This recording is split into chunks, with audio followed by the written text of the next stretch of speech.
안녕하세요. 저는 다른 건 모르겠고 사람 보는 눈 하나는 다른 사람들보다 타고났습니다. 그래서 늘 학창시절과 직장 생활을 하며 쓰레기 같은 인간들을 피해 다녔다며 자부심을 가졌었어요. 하지만 몇 년 전에 만난 한 사람으로 인해서 저의 자부심은 한순간에 바스러져 버렸죠. 이제껏 살면서 인간관계 때문에 이렇게까지 스트레스 받은 적이 단 한 번도 없었거든요. 이 사람 때문에 몇 년간 저는 지옥에서 사는 거나 마찬가지였습니다. 저는 어릴 때 부유하진 않았지만 그렇다고 가난하지도 않은 정말 평범한 집안에서 자랐어요. 흔히들 돈이 있어야 행복도 같이 온다고 하지만 저 말처럼 집안에 돈이 많은 것은 아니었어도 저희 가족은 누구보다 사이가 돈독하고 화목한 가정이었어요. 서로 바라만 봐도 괜시리 웃음이 튀어나오는 그런 가족이었죠. 저희 부모님은 대기업에 다니는 회사원이었어요. 두 분 다 부유하지 않은 가정에서 태어나서 미래 자신들의 자식들에게만큼은 가난을 물려주지 않겠다며 악착같이 공부해서 대기업에 들어가셨다고 하시더라고요. 같은 회사를 다니며 힘든 직장 생활을 서로 도와주다 마음이 통했던 두 분은 결혼까지 하게 되셨대요. 저희 부모님께서 대기업을 다니셔도 부양할 가족이 많아서 월급을 받는 족족 가족들 밑으로 들어갔대요. 각 집안의 막둥이들이 취업을 하면서부터 월급을 온전히 자신들을 위해 쓸 수 있었다고 하시더라고요. 당시 돈이 없어서 월세로 살고 계셨는데 월급을 몇 년간 모아서 겨우 지금의 집을 살 수 있었다더라고요. 부모님께서 지금껏 힘들게 살아온 과정들을 듣고 저도 부모님처럼 열심히 살아야겠다고 생각했었죠. 그리고 이건 제가 중학생 때 알게 된 것인데 저희 외가 쪽이 원래는 무당 집안이었다고 하더라고요. 보통 대대로 이어져야 하는 게 정상인데 저희 어머니 때부터 신기가 약해져서 외할머니까지만 무당을 하시고 저희 어머니는 무당을 안 하셨다고 하더라고요. 신기가 약해졌긴 하지만 아예 못 느끼는 건 아닌지 어머니는 항상 기분이 찝찝할 때 저보고 무슨 일이 생길 것 같으니 늘 조심하라고 언지를 주셨었어요. 이게 신기와 연관이 있는 건지는 모르겠는데 제가 볼 땐 어머니처럼 신기 같은 게 있는 건 아닌 것 같고 태생적으로 사람 보는 눈은 약간 있는 것 같더라고요. 다른 사람의 속내를 들여다보는 능력이 있다고나 해야 할까요? 그 사람이 하는 이야기를 조금만 들어봐도 어떤 사람인지 금방 파악이 되는 거예요. 어떤 속셈으로 제게 다가왔고 앞으로 어떤 행동을 할지 예상이 가기 시작했어요. 저는 그런 식으로 제게 도움이 되지 않을 사람들을 피해 다니며 안정적인 인간관계를 유지해 왔었어요. 이건 학창시절과 회사 생활할 때는 물론이고 연애를 할 때도 마찬가지였어요. 초기에 얼마나 좋던지 남자친구가 저 몰래 바람을 피면 제가 직접 현장을 잡는 건 기본이었고 한 번은 만나고 있던 남자친구가 사기꾼인 것도 잡아냈었다니까요. 이 정도 되니까 이게 단순하게 촉이 맞는 건지 제 자신이 무서울 때도 많았어요. 저는 더 이상 저런 추한 꼴을 보고 싶지 않아서 연애를 안 하려고 했어요. 그런데 친구가 정말 괜찮은 남자가 있다고 이 기회 놓치면 정말 후회할 것 같다고 하는 거예요. 자신이 결혼 안 했으면 당장 이 남자 만났을 거라고 호들갑 떨길래 어떤 사람인지 궁금하긴 하더라고요. 단순 궁금증으로 소개팅에 나갔다가 초고속으로 결혼까지 하게 될 줄은 꿈에도 몰랐어요. 집안도 어느 한쪽으로 기울지 않고 저와 남편 둘 다 비슷하게 평범한 집안이었어요. 외동아들이라길래 오냐오냐 자라서 자기밖에 모를 거라는 편견이 있었는데 제가 생각했던 것과 다르게 배려심도 많고 저를 엄청 챙겨주더라고요. 아마 남편과 결혼하게 된 이유도 항상 저를 먼저 생각해주는 마음이 있었던 것 같아요. 결혼한 지 몇 년이 흐른 지금도 남편은 여전히 무슨 일이 생기든 늘 저부터 생각해주거든요. 저는 남편과 단기간에 사랑에 빠졌고 만난 지 6개월 만에 소중한 생명이 찾아왔어요. 처음 임신 사실을 알곤 겁이 나서 남편에게 말도 못하고 혼자서 끙끙 앓으며 남편도 멀리했었어요. 남편은 계속 자신을 멀리하는 제 반응에 벌써 저희에게 권태기가 왔다고 생각을 했었대요. 제가 임신을 했을 거라는 것을 정말 생각하지 못했고 어떻게 하면 권태기를 이겨낼 수 있을까라는 생각밖에 안 했다고 하더라고요. 남편에게 사실대로 임신을 했다고 털어놨을 때 자신한테 질린 게 아니라서 다행이라고 안심했대요. 그리고 늘 배려했던 사람인지라 먼저 제 의사부터 물었죠. 수연아, 너는 어떻게 하고 싶어? 난 너가 어떤 선택을 하든 다 받아들일 거야. 낳고 싶다고 하면 책임질 거고 수술하고 싶다고 하면 그 의견도 존중해 줄 거야. 난 우리가 만난 지 이제 6개월밖에 안 됐는데 잘 살 수 있을까 싶기도 하고 지금 너무 걱정부터 앞서서 잘 모르겠어. 오빠는 어떻게 했으면 좋겠어? 내 솔직한 심정은 너와 아이 둘 다 책임지고 싶어. 책임질 능력도 되고. 연애 기간이 짧아서 불안한 거 아는데 나 한 번만 믿고 아이 낳을까 우리? 저는 남편을 믿고 배가 더 부르기 전에 결혼을 한 뒤 아이를 낳기로 결심했어요. 이미 결혼 전 시부모님을 몇 번 뵌 적이 있기 때문에 시댁 걱정도 없었어요. 시부모님이 워낙 저를 딸처럼 잘 챙겨주셨었거든요. 저희 부모님도 시부모님을 보시곤 사람 좋아 보인다고 다행이라고 하셨었어요. 저는 정말 식장을 들어서는 순간에도 결혼을 잘했다고 생각을 했었어요. 신혼여행을 다녀오기 전까지만 해도 말이에요. 저희 남편이 외동이라 시댁살이를 했었는데 집으로 돌아오니 엄청난 일들이 저를 기다리고 있더라고요. 온화하시던 시어머니는 온데간데 없었고 드라마에서만 보던 시집살이가 제 눈앞에 펼쳐졌어요. 친구들도 제 시댁살이를 말렸을 때 제가 사람 볼 줄 안다고 저희 시부모님은 그러실 뿐 아니라고 자신만만했었는데 역시 시자 붙은 집안은 다 똑같은 것이었어요. 일부러 저를 시키려고 모아둔 건지 밀린 집안일이 잔뜩 있더라고요. 집안도 엉망이고 세탁물도 세탁기에 가득 차 있고 금방 먹은 것 같은 설거지거리들도 쌓여 있고 그야말로 집이 쓰레기장인지 돼지우리인지 모르겠더라고요. 하필 남편이 회사에 급하게 일이 있다고 불려가는 바람에 도와줄 사람도 없었어요. 제게 닥친 현실을 부정하려고 했지만 시어머니께서 저를 부름과 동시에 현실을 직시하게 되었죠.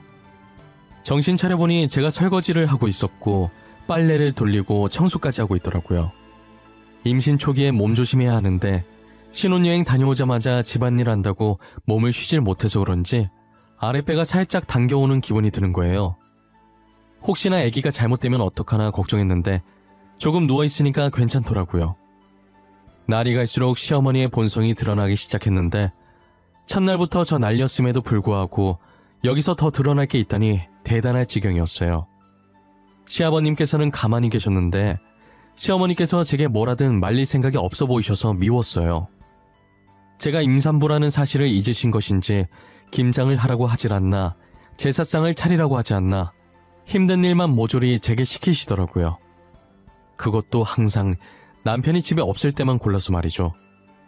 남편은 제가 이런 수모를 당하고 있는지 전혀 모르고 제가 괜히 말했다가 모자 사이만 갈라놓는 나쁜 아내, 며느리 될 것 같아서 말도 못하겠는 거예요. 제가 시어머니 때문에 밤마다 남편 몰래 얼마나 울었는지 몰라요. 남편은 제게 한결같이 잘해주는데 남편만 믿고 이 결혼을 이어가도 되는 건지 확신이 안 서더라고요. 그렇다고 분가를 하자니 나이 드신 시부모님 걱정이 되는 건 어쩔 수 없었어요. 혼자서 결혼 생활을 이어갈지 말지 고민하던 와중에 병원에서 연락이 온 거예요. 친정아버지께서 사고를 당하셨는데 머리를 크게 다치셔서 지금 사경을 헤매고 계신데요. 저는 분명히 오전까지 웃으며 전화했던 분인데 간호사가 다른 환자랑 착각해서 잘못 전화한 걸 거라고 아버지 무사하실 거라고 남편과 함께 병원 가는 내내 속으로 몇 번이고 되뇌었는지 몰라요. 남편도 너무 놀라서 운전이 손에 안 잡힐 것 같던지 바로 택시를 잡더라고요. 불안해하는 제 모습을 보고 남편은 어차피 지금 어떤 말을 하든 제게 안 들릴 걸 아는지 아무 말 없이 자신의 따뜻한 손으로 조용히 제 어깨만 감싸주더라고요. 택시에서 내리자마자 다리가 떨리기 시작하더니 말을 제대로 듣지 않더라고요. 결국 남편의 부축을 받고 병원 안으로 들어섰어요. 대기실에 들어가서 켜져 있는 화면을 보는데 수술 중 명단에 친정아버지 이름이 떠 있는 거예요. 아버지 이름을 보는 순간 눈물이 주체가 안 될 정도로 나더라고요. 수연아, 괜찮을 거야. 수술하면 다 괜찮아지실 거야. 너무 걱정하지 말자. 아버님 강한 분이시잖아. 그러니까 잘 이겨낼 수 있게 씩씩하게 기다리고 있자. 응? 오빠, 나 아직 아빠한테 효도도 못 해드렸는데 어떡해? 아빠랑 하고 싶은 게 너무 많이 남았는데 어떡하냐고. 결혼한 뒤로 잘 챙겨드리지도 못하고. 아버님 퇴원하시고 효도해드리면 되지. 아버님 분명히 이겨내실 거야. 이대로 가실 분 아니야. 아버님은 어떻게 여기까지 오신 분인데. 나 진짜 나쁜 상상하기 싫은데 왜 계속 이상한 느낌이 드는 걸까? 나 무서워. 알잖아, 내 촉 좋은 거. 지금 기분이 너무 무서워. 뒤늦게 저희 연락받고 오신 친정어머니께서 넋을 놓고 대기실로 오시더라고요. 대기실에 앉아있는 저희를 보자마자 다 자기 잘못이라고 주저앉으시더라고요. 다 내 잘못이야. 수연아, 나 때문에 네 아빠가 어쩌면 좋니? 내가 나가지 말라고 더 세게 말렸어야 했는데 다 내 탓이야. 엄마, 그게 무슨 말이야? 엄마 잘못이라니. 엄마가 사고 낸 것도 아니잖아. 이게 어떻게 엄마 잘못이야. 운전자가 잘못한 거지. 내가 바나나 먹고 싶다고 하지만 않았어도 이런 일 없었을 거야. 바나나가 먹고 싶다고 입 밖으로 내뱉는 순간 이상한 기분이 들더라고. 그래서 나가지 말라고 했는데. 저녁을 먹고 바나나 먹고 싶다는 친정어머니의 말에 친정아버지께서 나갈 준비를 하셨다고 하더라고요. 평소에 두 분이 사이가 워낙 좋았던지라 이 말만 들었을 땐 평소와 다를 게 없었어요. 하지만 친정아버지께서 나갈 준비를 할 때 친정어머니께서 알 수 없는 느낌을 받았다고 하시는 거예요. 제가 초반에 친정어머니께서 약간의 신기가 있다고 말했었잖아요. 이상한 느낌을 받고 친정아버지가 못 가게 잡았는데 별일 없을 것이라고 집안 마트 잠깐 가는데 그 사이에 뭔 일이 생기겠냐고 하고 나갔다는 거예요. 저희 친정 아파트 단지에서 바로 길 건너면 대형마트가 있었거든요. 친정아버지께서 신호를 기다리고 있는데 비틀거리는 차를 미처 보지 못하고 사고를 당하신 거죠. 친정어머니의 말을 듣고 가해자를 찾아가니 면허 취소가 될 정도의 음주 상태더라고요. 가해자 부인되는 사람은 미안하다고 연신 고개를 숙이는 거예요. 한두 번이 아니었는지 자연스럽게 합의를 부탁하길래 저는 무조건 징역 살게 할 거라고 합의는 무슨 일이 있어도 절대 해줄 수 없다고 소리친 후 다시 대기실로 돌아왔어요. 친정아버지께서 몇 시간의 긴 수술을 마치고 새벽에 수술실에서 나왔으나 의사 말로는 지금 상태로 장담할 수 있는 게 아무것도 없다고 하시더라고요. 생각보다 너무 크게 다쳐서 오늘 며칠 동안은 지켜봐야겠다고 하셨죠. 친정어머니께서는 일단 본인이 병원에 계속 계시겠다고 하면서 제게 이러다 애까지 잃겠다고 임산부인 저를 집으로 보내시더라고요. 남편이나 저나 발길이 떨어지지 않았지만 아이 때문에 어쩔 수 없이 집으로 돌아왔어요. 제가 시어머니께 정이 떨어지기 시작한 건 집에 도착하고 나서부터였어요. 남편은 집에 도착하자마자 잠도 2시간밖에 못 잔 채 회사로 출근했고 시어머니께서는 남편이 출근하자마자 친정아버지 안부를 묻긴커녕 아침밥 차려달라고 난리인 거예요. 사돈이 지금 생사를 오가고 있는데 어쩜 저럴 수 있는지 이해가 가질 않더라고요. 저는 끓어오르는 화를 눌러담고 시부모님 아침밥을 차려줬어요.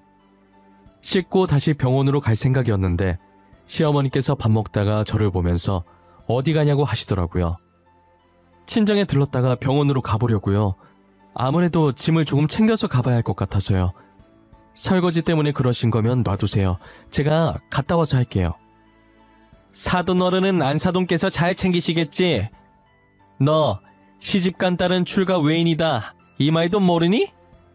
이제 너는 우리 집 식구인데 우리는 안 챙기고 지금 누굴 챙기는 거야? 제가 누굴 챙기다니요. 저희 부모님 챙기는 거죠. 결혼했다고 해서 낳아주신 부모님이 남 되는 건 아니잖아요. 이제는 우리 사람인데 그 사람들이랑은 남이나 마찬가지지. 임신한 애가 집에나 있을 것이지 어딜 나간다는 거야? 너 임신한 것도 거짓말이지? 어머님, 저는 여기 있어도 일만 해요. 언제는 절 임산부 취급이나 해주셨어요? 저 여기 있는 것보다 차라리 나가서 저희 아버지 병간호 하는 게 훨씬 마음 편해요. 제가 한 말들 중에 틀린 말이 하나도 없자 시어머니 얼굴이 울그락불그락해지더라고요. 그러더니 말로는 안 될 것 같았는지 들고 있던 숟가락을 놓고 제게 와서 뺨을 내려치시는 거예요. 시아버지께서도 밥 먹다가 놀라셨는지 이게 무슨 짓이냐고 시어머니께 소리를 치셨어요. 저는 욱신거리는 볼을 부여잡고 울면서 방으로 들어갔어요. 친정아버지 병간호 하겠다는 게 도대체 뭐가 그렇게 나쁜 건지 모르겠더라고요. 제가 방으로 들어온 뒤 시부모님께서는 안방으로 들어가는 소리가 들리더니 두 분이 싸우시는 건지 큰 소리가 들려오기 시작하는 거예요. 저는 말릴 힘도 없어서 그대로 울면서 잠들었던 것 같아요. 그러다 등 쪽에서 누가 툭툭 치는 느낌이 들어서 봤더니 시어머니께서 발로 제 등을 치고 계신 거예요. 그러면서 저녁 시간이라고 자기 저녁밥 내놓으라는 게 아니겠어요? 뭐 이쁘다고 정성스럽게 차리나 싶어서 그냥 대충 차려주고 나왔더니 반찬이 이게 뭐냐고 어찌나 난리를 치던지 귀에서 피날 뻔한 거 대꾸할 기운도 없어서 방으로 돌아와 버렸죠. 남편이 퇴근하고 오면 친정아버지 병간호를 갈 생각이었어요. 그런데 퇴근할 시간이 한참 지났는데도 남편이 회사에서 올 생각을 안 하는 거예요. 그래서 전화해봤더니 시어머니께서 임산부 병원에 못 가게 하라고 했다면서 자기가 대신 병원에 병간호하러 왔다고 하는 거예요. 남편을 부르는 친정어머니의 목소리가 들리는 거 보니 정말 병간호하러 간 모양이더라고요. 아직도 그날만 생각하면 남편에게 너무 고마웠어요. 다음날은 무슨 일이 있어도 제가 직접 가려고 했는데 또 쓰잘데기 없는 일들을 시키시더라고요. 제가 시집 오기 전에도 안 했던 창고 정리를 지금 해야 한다 하질 않나. 찻장에 있는 잔들을 쓰지도 않으면서 당장 다 닦아야 한다 하질 않나. 나중에 해도 될 일들을 지금 바로 하지 않으면 죽는 사람같이 행동해서 어쩔 수 없이 해드렸어요. 결국 하루가 지나고 이틀이 지나도 저는 아버지 병실에 갈 수 없었어요. 남편도 그날 이후로 회사 일이 바빠 야근이 잦아져서 결국은 친정어머니 혼자서 병간호를 다 하셨죠. 그러다 결국 저희에게 일이 터져버리고 말았어요. 어김없이 쓰잘데기 없는 핑계로 일을 시켜서 하고 있었는데 아랫배가 욱신거리기 시작하더라고요. 간혹 그럴 때가 있어서 이번에도 그러다 말겠지 했는데 이게 점점 심해지더니 서 있을 수도 없을 만큼 배가 아파와서 결국 배를 부여잡고 쓰러졌어요. 쓰러지자마자 주머니 속에 있던 전화가 미친 듯이 울리기 시작하는 거예요. 저는 간신히 전화 받고 배가 아프다는 말만 되뇌이다가 그 뒤로는 의식을 잃어서 기억이 나질 않아요. 눈 떠보니 흰 천장에 눈 살짝 부실 정도의 밝은 조명이 보이더라고요. 고개를 살짝 돌려보니 남편이 제 옆에서 아이처럼 울고 있었어요. 오빠, 왜 울고 있어? 걱정했어? 나 괜찮아. 회사는 어쩌고 온 거야. 요즘 일 많아져서 바쁠 텐데. 수연아, 어떡하냐? 우리 진짜 어떡하냐, 수연아. 나도 이렇게 심장이 아픈데 넌 얼마나... 오빠 불안하게 왜 그래? 무슨 일인데 제대로 말 좀 해봐. 아니지? 내가 생각하는 그거 아니지? 어? 울지만 말고 말 좀 해봐. 애기가 우리 곁을 떠났어. 그리고 아버님도 같이 떠나셨어. 우리 애기랑 손잡고 떠나셨어. 우리 진짜 어떡해. 수연아, 수연아. 저는 남편의 말에 충격을 받아서 그대로 의식을 잃었어요. 뱃속에 있던 아기도 떠나보냈는데 거기다 친정아버지까지 떠나보낸 거예요. 제가 쓰러질 때 전화 왔던 게 친정아버지 부고를 제가 알리려고 저희 친정어머니께서 전화하셨던 거예요. 친정어머니는 배 아프다는 제 말에 아이가 잘못될 거라는 걸 직감하고 구급차를 부르려고 했는데 집 주소를 몰라서 남편한테 전화를 했다고 하시더라고요. 시어머니에게 불려다녀 끝끝내 친정아버지 병실에 가보지도 못했고 아이까지 떠나보냈어요.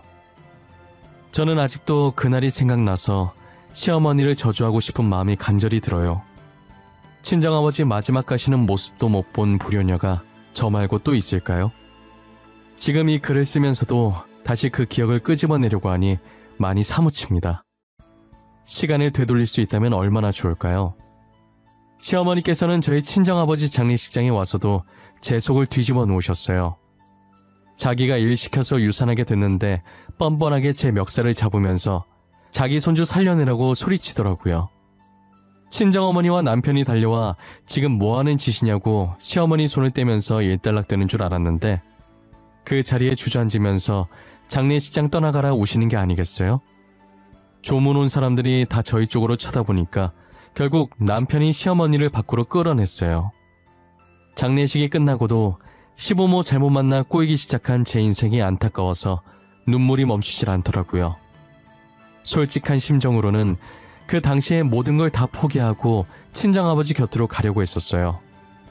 친정아버지도 잃고 소중한 제 아이도 잃었는데 과연 제가 계속 살고 싶은 마음이 있었을까요? 하지만 홀로 남은 친정어머니가 생각나 다시 마음을 다잡고 살아보자고 생각했죠. 제가 마음을 다잡은 지 얼마 지나지 않아 시아버지께서 병에 걸리신 거예요. 간암 말기로 이미 암 진행이 많이 된 상태라 수술을 할 수 없을 정도라고 하시더라고요. 남편은 자신의 부모님이니 애초에 저한테 부탁할 생각조차 하지 않았고 자신이 휴직을 쓰든 해서 병간호를 하겠다고 했어요. 그 소리를 들은 시어머니께서 당연히 가만히 계실 리가 없었죠. 집에서 버젓이 놀고 있는 사람이 있는데 왜 네가 휴직을 쓰니? 너가 일 안 하면 우리 집 뭐 해 먹고 살라는 거야? 제가 모아둔 돈 있어요. 당분간 그거 가지고 생활하셔도 충분해요. 그리고 집에서 놀고 있는 사람이 어디 있어요? 어디 있긴. 일 안 하고 집에서 놀고 먹는 니네 마누라 있잖아. 이제 며느리도 우리 집 식구인데 며느리가 시아버지 모셔야지 왜 엄한 사람이 휴직을 한대? 어머니, 집사람 임신했다는 핑계로 장인어른 병간호 못하게 해놓고 지금 남의 아버지 병간호를 시키겠다고요? 말이 되는 소리를 하세요. 그리고 어머님, 제가 집에서 논다고요? 저 이 집에 시집 와서 단 한 번도 놀아본 적 없어요. 제가 유산한 건 어머님 때문이에요. 알아요? 그날도 괜히 안 해도 될 일을 시켜서 그렇게 된 거잖아요. 시어머니께서 저를 계속 집에서 아무것도 안 하는 식충이 취급을 하길래 저도 화가 난 나머지 이때까지 시어머니께 겪었던 수모들을 남편에게 말하기 시작했어요. 제가 말을 하면 할수록 남편의 표정이 점점 굳어가더라고요. 남편에게 전화해서 임산부 병원 못 가게 하라고 한 것도 일부러 친정아버지 병간호 못하게 하려고 그런 것이었다고 하자 남편은 경멸에 가득 찬 눈으로 시어머니를 쳐다봤어요. 시어머니 얼굴은 하얗게 질려서 흔들리는 눈으로 딴 곳만 쳐다보고 계시더라고요. 어머니 제정신이에요? 사람이 어떻게 그래요? 어머니 원래 그런 사람이었어요? 저희 연애할 땐 수연이 딸처럼 잘해주시더니 다 연기하신 거였냐고요? 아들아, 내 말도 좀 들어보거라. 이거 다 오해야, 어?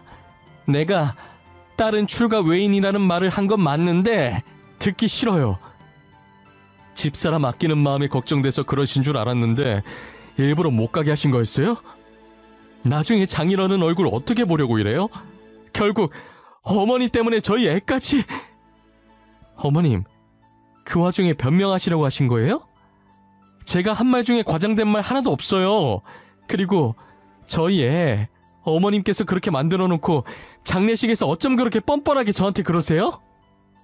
그럼 아버님 장례식에 와서 손주 살려내라고 소리 지르던 것도 다 연기였어요? 저 이제 어머니가 무서워요.